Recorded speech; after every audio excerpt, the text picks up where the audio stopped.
Hello, good morning. Welcome to the Money Grabs. If you are yet to subscribe, now is the opportunity for you to subscribe and join this channel so that you can get informations. Yes, let me explain the process that have been happening behind closed doors and some are out there to the light. The process was like the donors donated the money for Nigerians to enjoy for business, for projects, and the money was kept in CBN. Before I go for that, let me just apologize for my audio this morning. I'm very close to the generator, but I just feel like let me do the recording now. Okay, let's go back to it. The money is with the CBN, and the government was taking control over the money. So the ground handlers have to go and try to drag it with the government. It's not possible. Then the IMF had to come in to drag it with them. But the presidency, the government, they are too stubborn because they've been taking from the money. They like to take control of that money. So they had to be taken to court. And they didn't take them to Nigerian court, they took them to the International Court of Justice, ICJ. So it was the ICJ that will now put pressure on the government to release the fund. So that was why the IMF had to go to the presidency through the ground handlers to get the president's signature. And that was why the CBN governor had to sign control of that money based on the result of the court that the government should release the money. So the CBN governor had to sign that money and put it under the control of IMF. So when IMF got it, they had to do some documentation and everything for the government, the president, to sign.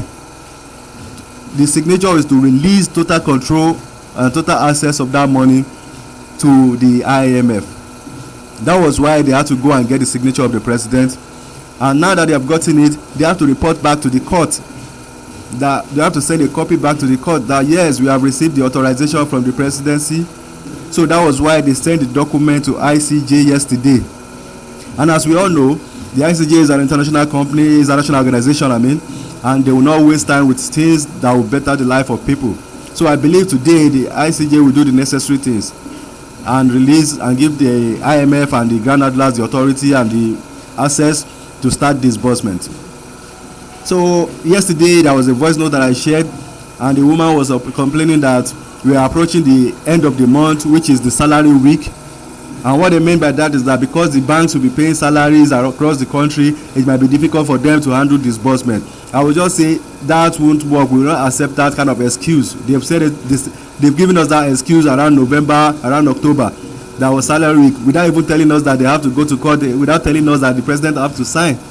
So now that the ICJ is getting the document, instead of for them to approve it so that we can start this moment, they've started introducing end of the month salary week again. So we know that we are much more intelligent now, that we cannot accept that excuse. I've worked in the bank before. I'm a graduate in banking and finance. I know the financial institutions. I know the way they operate. Salaries will not affect disbursement. It's not an excuse, not acceptable. So we should just let them know. You can have your salary payment by the banks and at the same time handle disbursement. These are money. These things are flowing in digits.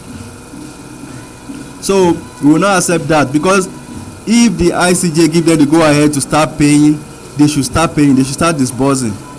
They can't be coming up that because the banks will be busy, so the salary and everything like that. No, it's not going to affect it. So we are not going to take that from them. So based on the information, everything that I've shared, I've compiled today, you should know that from ICJ we should be getting disbursement. It's still possible this week because it's just for them to disburse to the NGOs. Then next week the beneficiaries can start getting their money. It's possible. Salary week will not affect it. So that's why I just said that let me break it down for you so that you know that we are at the peak of things and it's going to happen any moment. So if you are not joining this channel, join this channel. I don't play games here. I don't share unnecessary story, Yankee Panky. I give it to you straight the way it is. And once again, thanks for bearing with me, because my sound quality is poor today because I'm very close to the generator and I don't have choice than to give it to you right now so that you know the process, you know what's happening. And very soon, maybe later today, we can get other confirmations from my sources. Then I will come out and share it with you. So join this, subscribe to this page, to this channel, be part of this family, and I pray very soon, this week or next week latest, that we'll start getting disbursement so that we can go and venture into our different businesses. Thank you very much. See you in my next video.